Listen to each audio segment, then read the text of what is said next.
I just want everybody to know out there, everyone listening, I think Shrek was secretly made by George Lucas to reboot his Star Wars franchise, subliminally. Yes. They don't want us to know about it, but it is the same movie, just reskinned.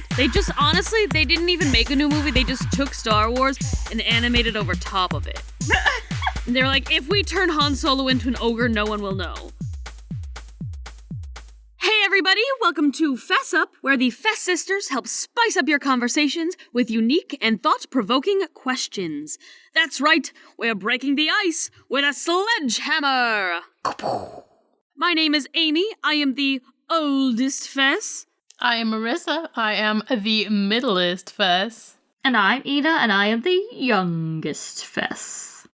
Do you ever have, a professor or a boss or something who just thinks they're real cute? Thinks that they could just require you to do stupid stuff because we're a family. Because Jesus. My professor literally canceled class, but forced us to come in and make snowmen together because he thinks he's cute, and he's not cute. What the fuck? Did he message you to say, hey guys, I'm canceling class, but you still have to come in? Or did you just come in and he's like, hey, I'm not doing any classwork, but we're making fucking snowmen and you can't go home? No, he literally sent an email. Oh god. He sends 5 emails per day, and they're all really long. What the fuck? You're his diary. Literally. So he sent an email that goes, we are doing the 2nd annual choir snowman building extravaganza. Oh my god. I about pooped myself. He said, we're not gonna sing on Friday. You have to come and make a snowman, and you're not allowed to leave until you've made a snowman. But see, it got really cold, and the snow turned to powder, and it literally wasn't packing snow. But the professor refused to actually make a snowman himself, so he refused to accept that literally nobody could physically make a snowman because the snow will not pack together. I love how he said, let's all build snowmen, except me. I'm gonna make you do it. Right? Literally! I would have literally found a loophole and on my phone, drawn a picture of a snowman and leaned it against a tree and pointed to it because I'm like, I can't get it with the snow, but here you go. I made a snowman. That's hilarious. Also, bold of him to assume that everyone had proper snow attire. Right? I know we live in a snowy area, but not everyone, as adults, own boots and snow pants suitable for excursions. I genuinely don't have boots. Also, not everyone's from there. Some people have got to be from out of state and not realized. Yeah. Yeah, well, he had the grad assistants bring some extra gloves and stuff. So obviously that was good enough. Anyway, so I had to take giant, gross, dirty ice chunks, like the ice chunks that the snowplow bundles together, and stack them on top of each other. But then he had a long, lengthy conversation with me about the repertoire we're singing this semester. Oh my and I just do not care. Goodness gracious. So he was literally out here saying, hi, yeah, you can be done and go home when you're done with this, but then you finish first. And he's like, all right, I really need to know what you think of this song. I think we're going to have a Bach theme this year, and all our songs are going to be Bach adjacent. We can't do actual Bach because I've done too many Bach songs, but what do you think of that? Is that too existentialist for us? Literally.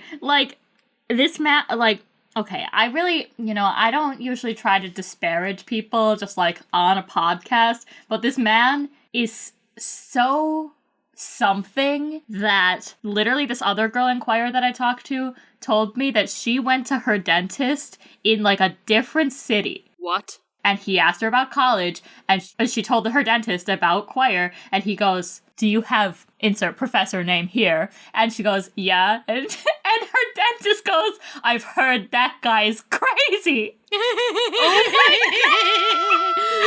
God. What? So word is traveling. Word Jesus is Christ. traveling. Anyway, that's fun times when your professor decides your family even though you're required to be there and it's a half-credit class. Oh my god. Well, don't worry about disparaging him on this podcast. I doubt he does anything but listen to, like, classical music. Oh, it's his life. Yeah, we're not his genre. He literally told me during our discussion of the repertoire that he doesn't ever think about anything other than choir. He forgets we have other classes. And I'm like, this is obvious. What a doofus. Yeah, he's out here like, hi guys, get frostbite for me. It was 12 degrees. It was cold as balls yesterday. I know that I live 6 hours away from you guys right now, but it was cold as balls in New York City, so I can only imagine how cold it was up there. I know, plus wind chill. Right. And then also the fact that it's a Friday and it's almost everyone's last class of the day, and we have to make snowmen instead of going home. Is that not what you want to do? I mean, I like making a snowman when I want to make a snowman. That's the only time. I don't want to build a snowman. With my choir teacher, please. Let me go home right now so I can sleep. Or maybe eat. I do not want to freeze. Oh, Literally. This is coming together. That was a great lyric. Oh. That was fabulous. That's exactly it. He thinks we are a family, but we are not. This is a half-credit course. I don't want to build a snowman. Yeah. Please don't make me build a snowman. Let me leave. Just say it. Let me die. Oh.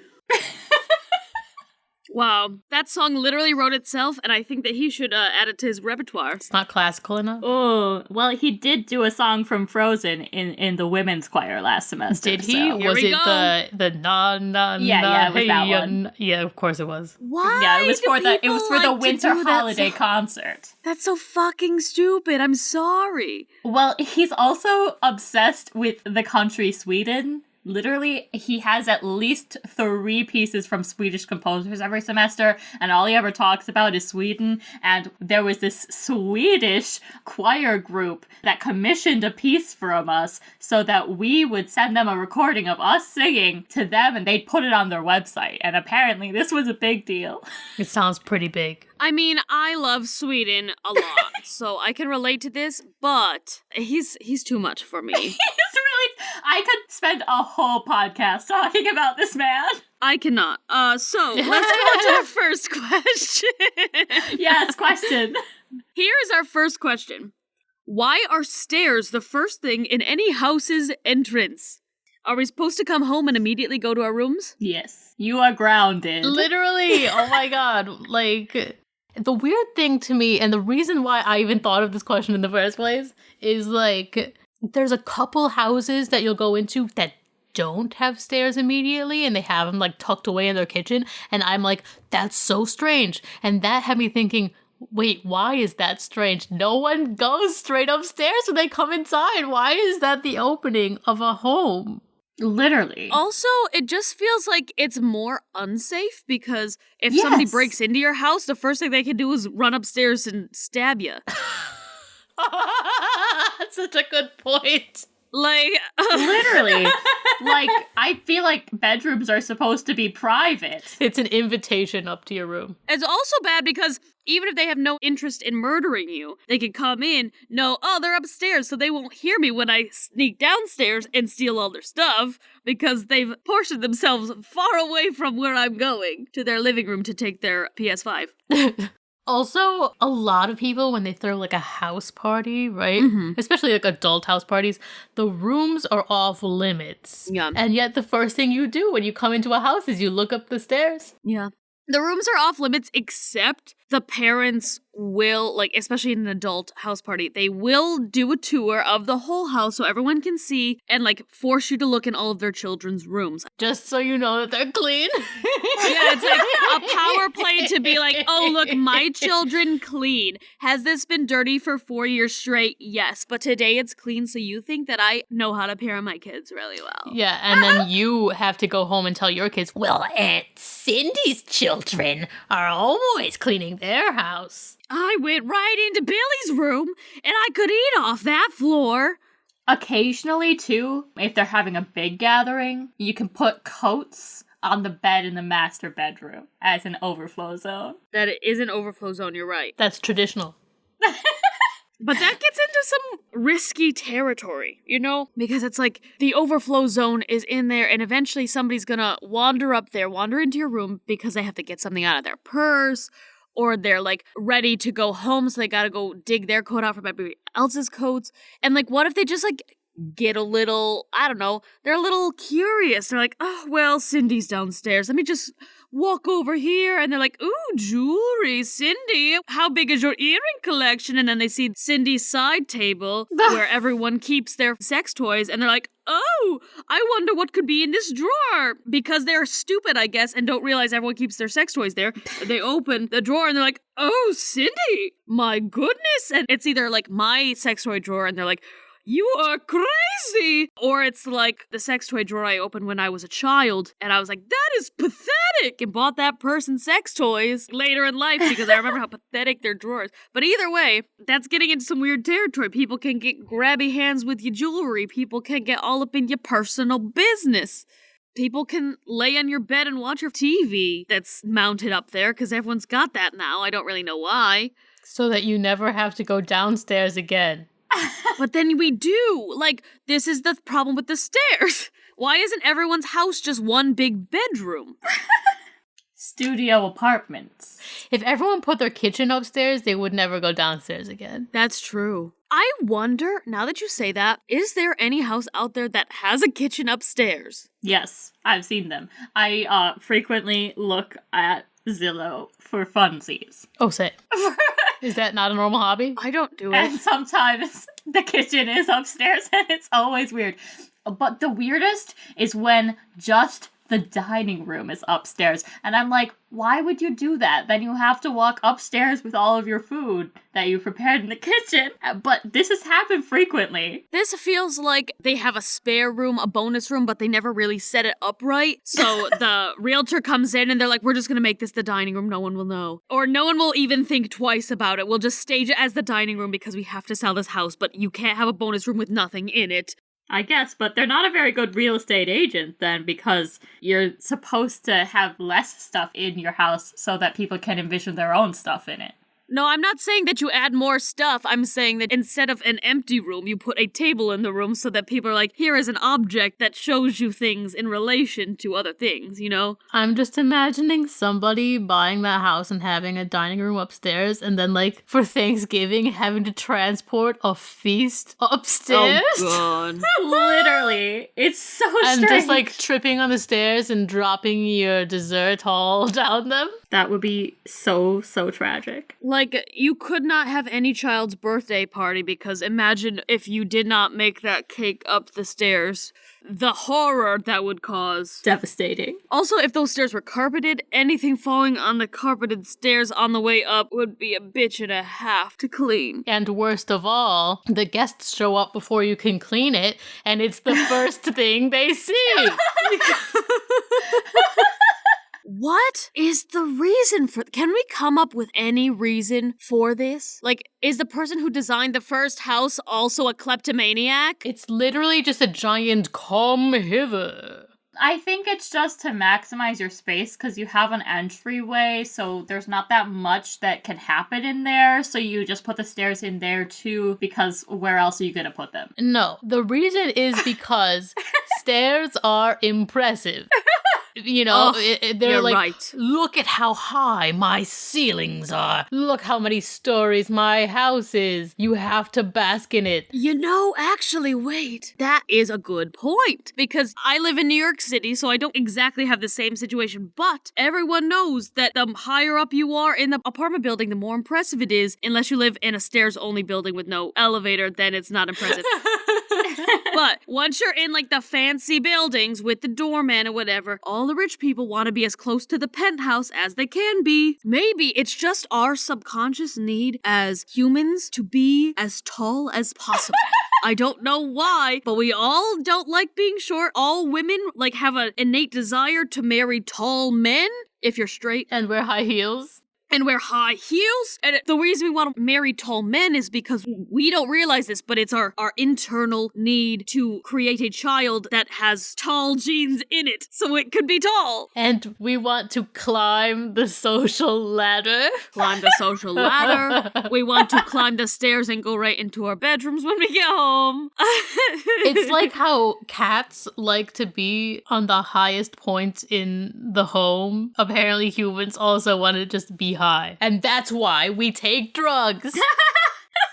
Humans are just cats, I think. Like, really? I've always said this. Like, a lot of people are like, I'm a dog person. I'm like, yeah, but you're more like a cat. I think humans are more cat-like than we realize. Oh, I'm very cat-like. Well, cats have much more human attitudes. Yeah. That's why a lot of people don't like them, because they don't like other people, you know? Yeah. So having a standoffish, judgmental pet, they can't handle it. They want a pet that thinks they're a god instead of the pet being the god. Well, also, I mean, if you think about it, I read this somewhere and it blew my mind. Dog people, you have to kind of subtly wonder, do they just really want something they can control? Because you can't really control a cat, but you could teach a dog to do literally anything. There are people who make their dogs bring them beers. I'm like, you lazy fuck.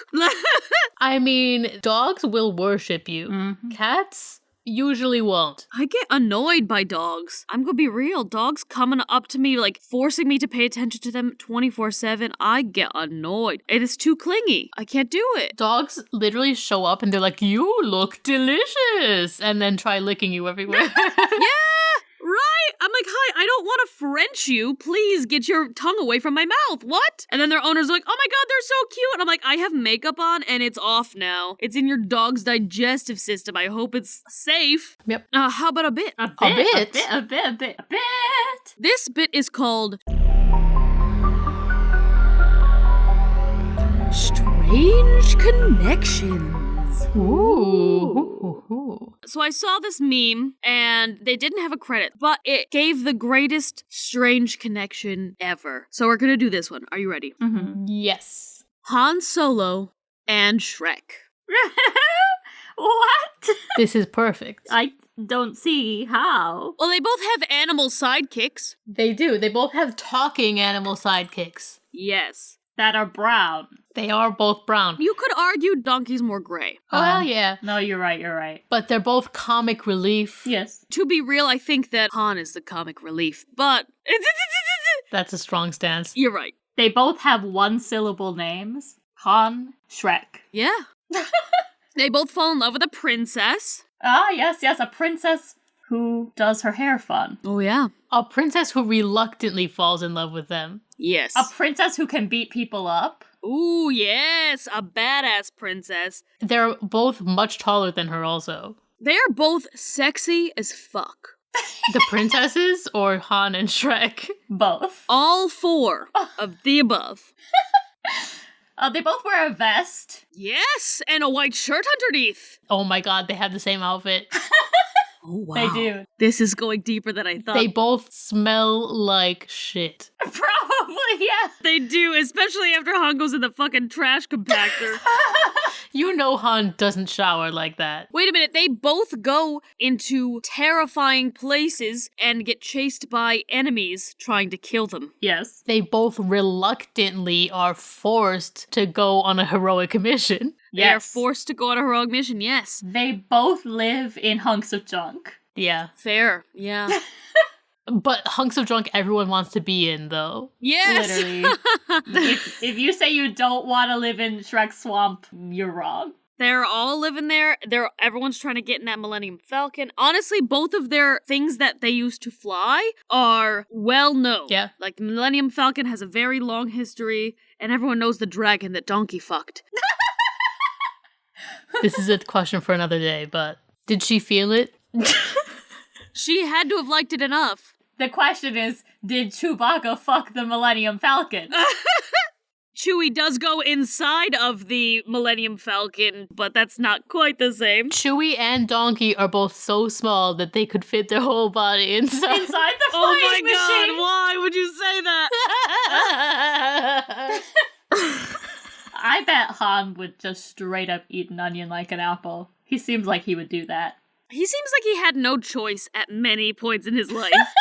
than to just eat a fucking onion like an apple. They both use humor as a defense mechanism. Like sarcastic, teasing humor Yeah. is their way of communication. They're both loners in the fact that Han's last name is Solo, and then Shrek is a loner.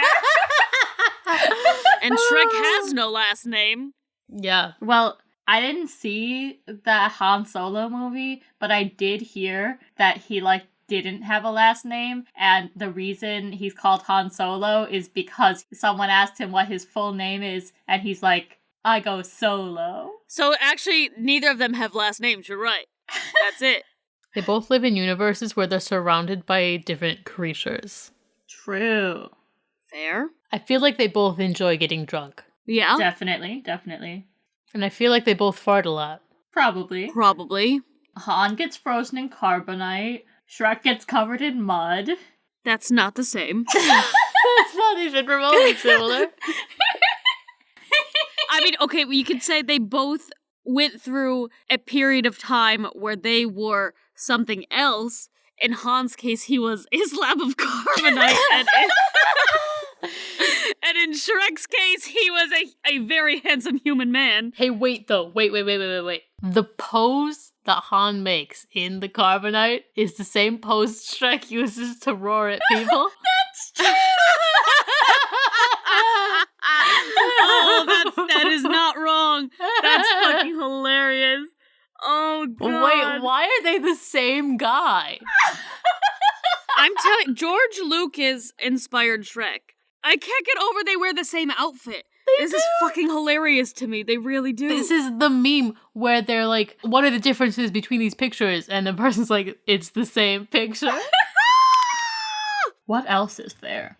I feel like that's about the crux of it. Yeah. I was going to get into something about the fact that they both have twins or triplets in their histories. Han fucks a twin, and Shrek fathers triplets. That's true. That's fair. Also, Shrek marries a woman whose family does not approve. And although Leia's family is dead before they ever get to meet Han, but they would not approve. They would not approve. I can see that scene going on, like, Han, Leia, whatever her dad's name was, whatever her mom's name was. And then Chewbacca's like, oh. Yeah, I can see their meeting going pretty much just like that dinner did. Yeah, I think that is right. Actually, they both have magical foes. Yes. That's true. Fairy godmother and, all of the Force users. Anyone Sith. Yes. They both have blonde men who at some point try to steal their girl. Oh, yes! Yes, they do! Shit! Oh, I like that. Wait. Can we talk about how Luke kind of wears a similar color scheme and an outfit to Prince Charming? With the white? Yeah. Yeah.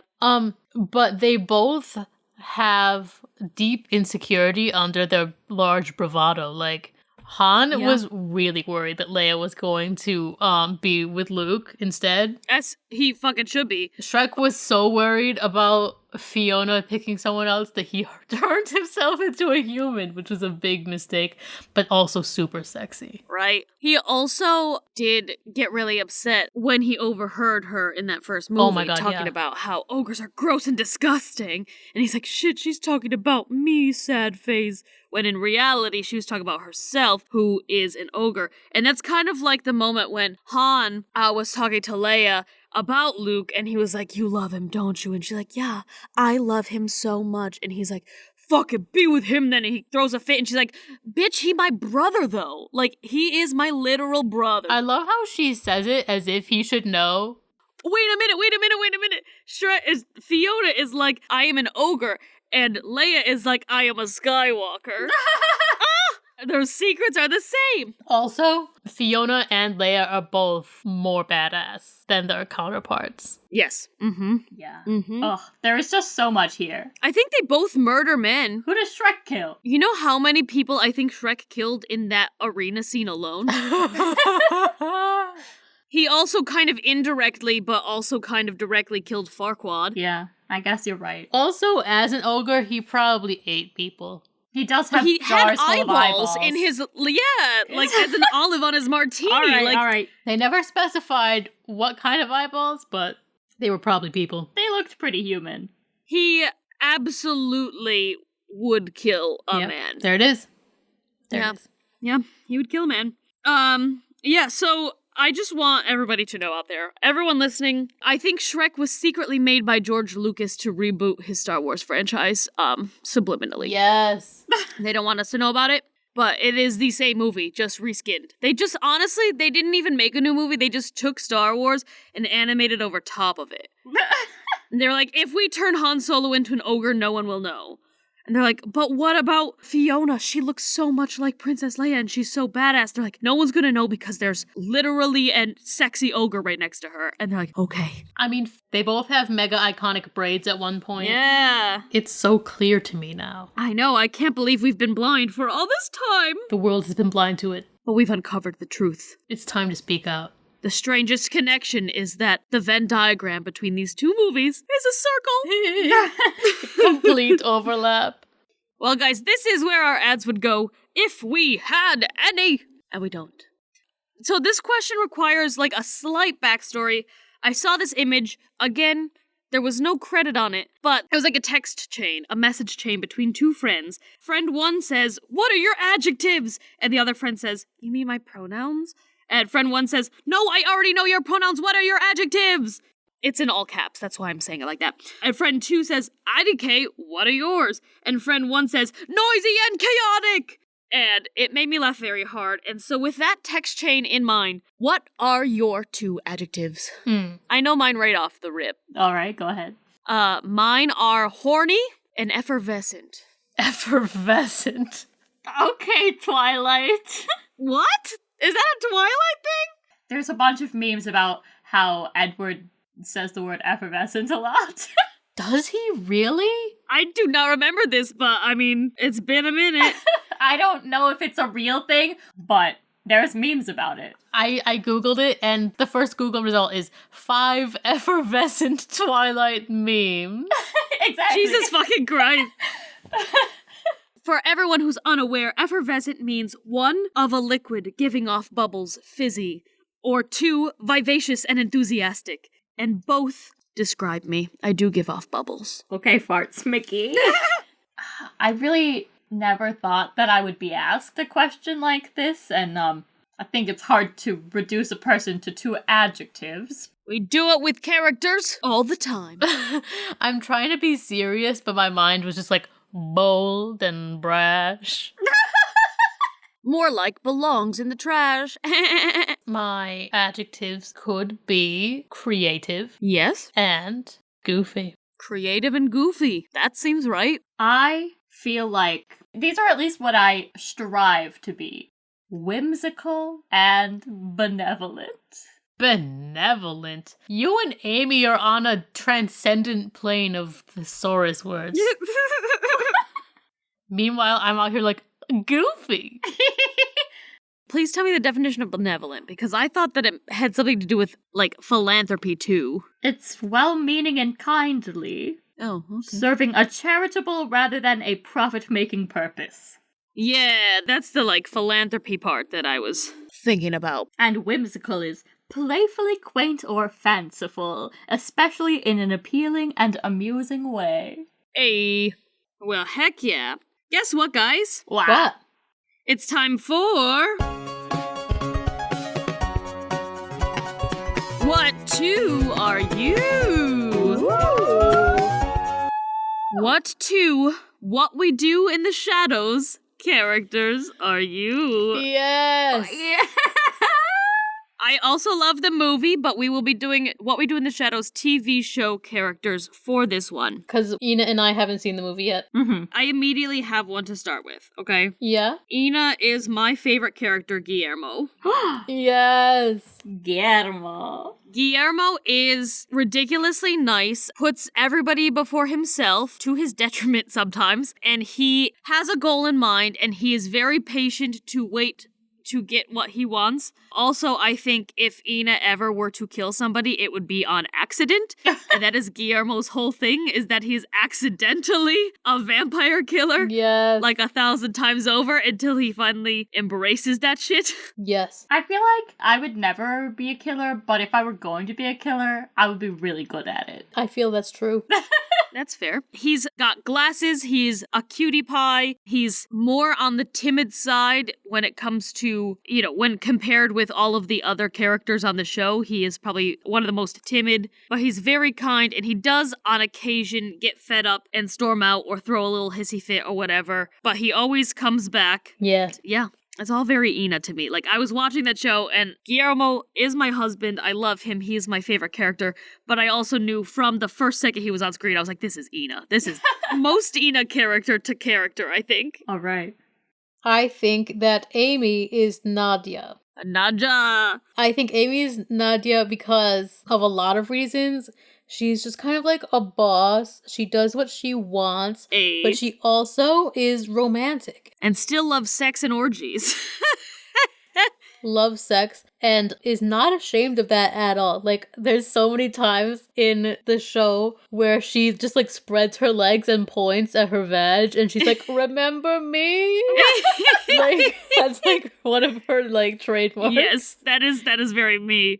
I also do have to say that my ideal relationship would be something like what Nadja and Laszlo have, because I would just love to have that ideal world where you are like fully committed to a lifetime with somebody, and yet there's absolutely no judgment or jealousy or whatever when they talk about their past sexual experiences, when they want to have new sexual experiences. Because there are so many times where Laszlo just kind of like looks at somebody. Like there was one time he looked at Nandor and was like, you wanna go and do something real quick? Because they both were like horny for some reason. But yeah, I love that they're like hosting the vampire orgies together and don't care because they're all gonna be having sex with everybody. I just love that they can be sexually open without it compromising their relationship at any point. But yeah, so circling back to me as Nadja, I do feel like that is me. I do agree. Yeah. She also like wants to be the boss at all times. And that's fair. Sometimes people aren't into that. And so she gets into arguments with them about it. That's a whole thing. True. It's a whole thing in real life and in the show. I mean, there's a reason I am the leader of this podcast. Yeah, I agree with that. I feel like Marissa is Nandor.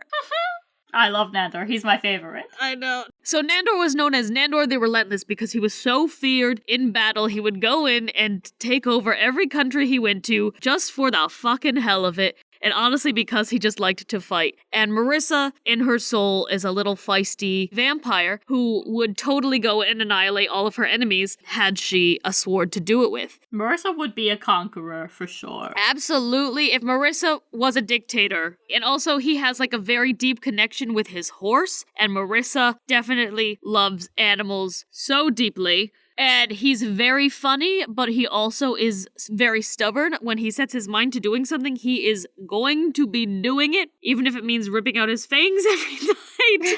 I have to point it out because it is too obvious. He is always ordering Guillermo around to do things. And who is Guillermo? Ina. And who does Marissa always has to get drinks and stuff? Ina. I ask her because I know that she might. Exactly.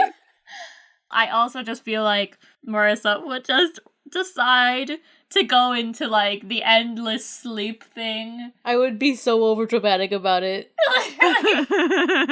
Also, like, sleeping for a long time is just something that is appealing to you. Marissa does sleep a lot. Definitely. He definitely gets ideas in his head and, like, will stop at nothing until they are fulfilled, but then we'll move on to something else pretty much right away. That's very Marissa. Also, would definitely be obsessed with the concept of her, like, 30th great-great-great-great-grandchild that's definitely, like, not even related to her anymore. But genetically, like... I mean, what are you talking about? They will always be genetically related. Well, yeah, but, like, barely at that point, because so many other genetics have gone into it. But they're your descendant. This is case and point made, honestly. He also is silly. Oh, yes, he also is very silly, and he's very funny. Oh, and there are times when he's been single for so long, and he will talk about it a lot of time, be like, I want what you and Nadja have, Laszlo. Like, you guys have somebody forever, but I don't have anyone. Now, he does not think about that most of the time, but when it does hit him, it hits him, like, so hard. Yeah. And that's a Marissa thing. She's, like, truly fine with being independent and on her own, but then, like, every once in a while, she'd be like, but, like, wouldn't it be nice to have, like, a significant other, though? I am like Nandor in that I don't feel like dating, I just want the relationship. There you go, yeah. Okay, so this might be controversial, but I think that Ina is Colin Robinson. I knew you were gonna say that. I was, like, contemplating it, too. Now, I don't mean that in any of the boring, mundane senses. I don't think that she's similar to an energy vampire in life, but she does know a lot about a lot of things, and she's fascinated by them. And they're not always necessarily mainstream things everyone wants to talk about, you know? She's very sweet and wants to have friends, and... I'm not saying she doesn't have friends, she definitely does, but I think she doesn't fit in with the mainstream crowd, like all those obnoxious basic bitches. She doesn't jive with them because they are not interested in cool stuff. You know what I mean? So, like, Colin likes weird things, and he's gonna talk about it. That's true. And, you know... Colin just wants to be included. Yeah. He's just happy to be included. Yeah. He's happy to be there. He just wants friends. And, you know, he gets them. Yeah. I think he's more likely to have a few close friends than, like, charming the general masses, you know? Mm-hmm. Yeah. And he has Glasses. He has glasses and a distinct shaped head. That is important to note. His head is very egg-shaped and Ina is very cube-shaped. But Karina likes eggs. Karina does like eggs. Mm-hmm. But also, Colin is confident, and also he has his moments every once in a while. Especially one particular episode where he just meets all of his potential, and all of a sudden everyone realizes that he's more powerful than all of them combined. Oh, yeah. Uh-huh. And he does it just to prove a fucking point. Yep. Hashtag my grades in high school. Yeah, honestly.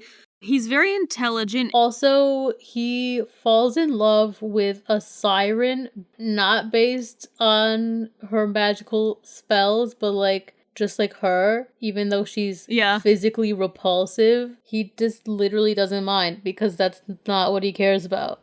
Also, I do want to say that he pulls. Like, Colin pulls. Because that siren was also, I think, legitimately into him as well. Oh, yeah. So he had that chick, but he also, at the beginning of the show, had that other energy vampire, the emotional vampire. So he's able to really pull. And Ina is a stunner, so... Yeah, absolutely. Yes. Okay, I have one for Marissa, and it's also controversial. Okay. The Baron. Interesting. I'm interested to see why you think the Baron, though, because the Baron is fun. Okay, Marissa is Baron Aphadas. Okay, so, he's a silly guy, fearsome. Like, honestly, Marissa can be intimidating on many levels. But also, like, actually is just, like, a nice person. And, like, the Baron actually turns out to be quite the bro. Yeah. And Marissa's a bro. He's super intimidating on the surface layer, but then he actually is low-key deeply chill. Yes. Yeah, literally deeply chill. That's Marissa. Like, Marissa is somehow both not chill and chill. And that's the Baron. Despite not having genitals, he is extremely good sexually, apparently. And, like, I'm not saying that I necessarily know much about Marissa's sex life or anything, and obviously Marissa has genitals, but... I don't have a dick, though. Right. That's true. Marissa does not have a penis, so... So I can relate in that respect. Yes. True. But, like, I just feel like Marissa has the energy of someone who would be able to be amazing at sex without even having any genitals. I don't know. Is that a weird thing to say about your sister? Yes, probably, but whatever. I just feel like Marissa's so creative. She would find a way. Yeah, so he's also just like, he's got high standards for things, but like at the end of the day, he'll live with whatever happens. He did fully die. Like, he was literally buried under the ground for, like, a whole fucking season. And when he was dug up, he wasn't even mad about it. Yeah. He was like, oh yeah, I was fine. I just, like, kind of lived off the blood in the ground. You guys kill a lot of people. That was good for me. He has a great sense of humor. Had a nice nap. Literally. I mean, I think it didn't bother him so much because he's lived so long that even like a year underground is pretty much nothing, so. Yeah. That's probably true. But also he sleeps a lot, and Marissa, like we talked about, sleeps a lot. And I just feel like Marissa would also have the weirdest family imaginable while also having the best family ever, which is what his family with the sire and the demon dog ends up being. Really the best one. Give me that show. I feel like you just kind of like described to us. Marissa would have this, but it actually is happening right now. She has the best and weirdest family. You're like pretending like that's not the case in this exact moment. Yeah. I mean, what is a family if not a ancient creature that only speaks an ancient language and can fly, plus a half-bodied, very dead undead person, and a puppy that breathes fire? That's a family. Well, we definitely have a pet, that's for sure. And I do like people based on personality, not necessarily looks, so, I mean, I could look past Sire's, physical weirdness. I love the sire! The Sire is fabulous. He's kind of my fave. I like how they hide him in like fucking Pennsylvania. They're like, we need a safe place to put the sire that nothing will ever happen to him, but we don't have to keep him in this cage anymore. And then they sent him to fucking Pennsylvania. I mean, what happens in Pennsylvania? That's why it's so funny. Also, the Baron is bisexual and so is Marissa. There we go. He has a lot of high ambitions as well. He wants to, he wants them to take over Staten Island and all of America. But I do want to know, he has these ambitions, but he wants them to do it for him. That's so true. He's like, I want vampires to take over America, and you're gonna do it. He has a frail body, and so do I. Yeah. That is true. Also, he eats pizza just because, even though it's junk food to him. Literally. Yeah, it makes him so sick. Oh my god, that was hilarious. I'm a junk eater. Oh. Marissa is the bear in the end. Like. Now it's just me. Okay, we're gonna have to go with, hear me out, Simon the Devious. I was thinking that was Simon too. the Devious! I was not even thinking. I was like, oh, they could go with the guide or Charmaine. I did not think Simon the Devious, but I like it. I can see it already. Okay, so Simon the Devious, he out here, he's like number one personality trait, charismatic. Yes. Also, he's in charge of fucking Manhattan because he has aspirations, he has ambition, and he took over Manhattan. Yeah, and he has the drive. He's also a party animal, and I just feel like she would have a ton of friends that all want to party with her, and she would kind of, show up at these lesser people's place, and like, if she's not a fan of them, she would low-key taunt them the way he does, I just made you a thank you present in the shape of a hat. He wants that witch's hat. He wants that hat so bad. It has an anus that sucks your head, and it feels real good, apparently. Who doesn't want that? That sounds great to me. Exactly. I don't want to say Amy isn't very smart, because she is. But also, I think sometimes she might overlook something obvious, like the witch's hat being cursed. She just doesn't care because she wants it so bad. If Amy wants something, she wants it, and she will do anything to get it. Yeah, that's fair. Even if it blows up her club and gets her hit by a car. Yeah. And then she has to live in a sewer with, I forget his name, but the fucking bad rapping guy. There were a lot of weird people in that sewer. Also, while living in the sewer, having a terrible time, he was able to convince them he was still out here, like, kind of low-key thriving. Mm-hmm. Yes. Because he's a good actor. He's a good actor, and he is charismatic, and he is awesome. He does have an air of sexual prowess, too. I think that they're all talking about they banged him, too. Oh, absolutely they did. I mean, he's Nick Kroll. He is Nick Kroll. He wears, like, real fun fashion. I just gotta point that out, too. That feels right to me. I'm here for it. I was not expecting that, but it's right. All right, so in conclusion, Amy is Nadja and Simon the Devious, Marissa is Nandor the Relentless and Baron Afinas, and Ina is Guillermo and Cullen Robinson. Amazing. That's beautiful. All right, I have a question. Yes. This was inspired by a tweet from @RamenCo. Is Joe Exotic Steve Irwin's Wario? Oh my god. Yes. Yes, in every way. Definitely. For one thing, they have very vague physical similarities, the way that Mario and Wario do. Yes. In that they're both white men, and they both have a signature style. Blonde. And they're blonde. Yes. And I mean, this isn't super accurate because both of them do have mustaches before, but Wario gets like a very distinct mustache, and Joe Exotic has a very distinct mustache. He really does. When Steve Irwin has no mustache, but Because he looks better without. he does. You know, some people look good with a mustache, some don't. I couldn't imagine Steve Irwin with a mustache. Steve Irwin was handsome the way he was. He was.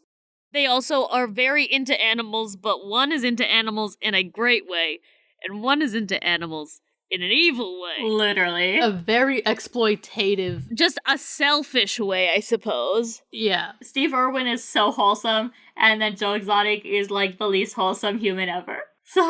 Yes. Wario would kill a man. Joe Exotic tried to kill a woman. So. He really did. That woman had really killed a man, and I refuse to believe otherwise, but. That's the tea. That's the tea. That is the tea. Also, I feel like Wario was pretty unaware of how sucky he is, and Joe Exotic definitely has no idea that he sucks. Yeah, Joe Exotic thinks he's like the most amazing human ever. What other celebrities are Warios and Marios of each other? Well, now that's a good question. I feel like there's a ton of them, and they're all on the tip of my tongue. Literally. Does Miley Cyrus count as a Wario of herself? I mean, honestly, you're not wrong. Absolutely. I feel like she oscillates between her own Mario and her own Wario constantly. Just when you think that she's Mario again, she Warios herself. She just went from being so classy to being like really deeply weird in a way that creeps me out. But then she definitely went back again. She did. And then she definitely went back again. Yeah. When she was, like, engaged to whatever Hemsworth, she was, like, pretty much back again. And, like, she oscillates. She currently has, like, an 80s style mullet situation, and that is heinous. Not a look that I enjoy. I have another one. Yes. I think that Gordon Ramsay and Guy Fieri are each other's Marios and Warios, but unlike what people might think physically, Guy Fieri is the Mario and Gordon Ramsay is the Wario. Because one just like this wholesome, nice guy who just wants to make fun, hilarious shows and help people out and officiate gay marriages and like live his best life, making food, being like a famous chef guy and eating lots of stuff. But like not even always gourmet food. Like he's this amazing chef, right? But some of his most famous restaurants sell literally just chicken with a bunch of amazing dipping sauces. And it's great. Hell yeah. Then, like, in contrast, there's Gordon Ramsay who's gonna scream at everything that moves. It's gotta be posh. It's gotta be, like, 5-star Michelin restaurant quality, or you're over. He also likes to make a lot of shows, but he likes to make a lot of shows that are mean. And he does like to eat things when he's trying to cut the spice on a fucking Hot Ones episode. That still makes me laugh to this day, that fucking episode. But they're just, like, so opposite one another. They are. Can we talk about how if they were to make a live-action Mario movie right now, Jeff Goldblum would be the perfect Waluigi and Danny DeVito would be the perfect Wario? I'm here for that, but I want, and I don't know how this will work, maybe just Mario and Luigi can be younger, but I want Michael Cera to be Luigi. Yes! That's amazing. Yes. He has a similar strange, unique energy that Jeff Goldblum has, you know? That's true. He just would exaggerate it. Yeah. It would be good. I will also accept Jack Black for Wario. Ooh, yeah. Or Mario, though. Oh, that's true. He could lead that movie. Oh, yeah. Amazing. Why isn't he voicing Wario? That would be fun. Right. All right, on that note, that is all the ice breaking we can do today. If we break any more ice, we're gonna give Hollywood all the cast they need for that new Mario movie, and we have to let them do some of the work, right? Mm-hmm. If you'd like to send us a question, message us on Facebook or Instagram at Fess Up Podcast. Follow us on Facebook and Instagram as well. Send us an email at fessuppodcast@gmail.com. Tweet a question at us at fessup_podcast. And don't forget to use the hashtag UbFest. Send us new questions or let us know what happened when you used our icebreakers with your friends. Share our podcast with everyone you know and get the word out there. But your 3 wacky friends. Woo! That's it for me. I've been Amy Fess. I've been Marissa Fess. And I've been Ina Fess. And also, no, I do not want to build a snowman. Bye!